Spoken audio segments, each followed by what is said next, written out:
Bill said, now, I don't know what you count. But for where I'm looking at it right now, I think we outnumber them. Amen, somebody. Right. For we are well able to overcome. And even if I am not outnumbered, Moses, I know what you hold in your hand. I need some help right now.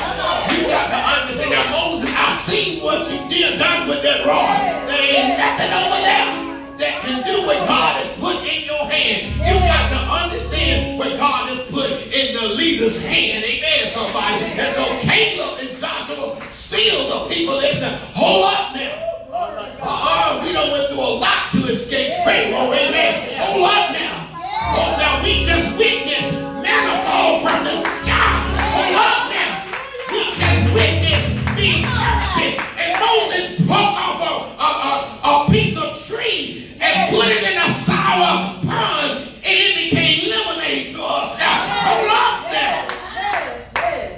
We was at a sea, and we saw the sea divide all night long, and we crossed over dry ground. Amen, somebody. Ain't never seen so much water and so much dirt turned to dryness.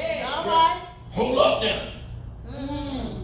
I seen this Moses. Yes. Had a pillar of cloud of fire by night to light the day, and a cloud by day to shield us from the sun. Caleb still the people. Sometimes you got to steal the folks around you. Sometimes the people that are rolling with you, when they start to go left, you got to steal them. Amen, somebody. And the Bible says he steal the people. That means he arrested their attention. That means he stopped the negative movement that was taking place. That means he put a halt to all of this negative talk and this negative energy. Amen, somebody. Sometimes you got to stand up, speak up, and just shut it down.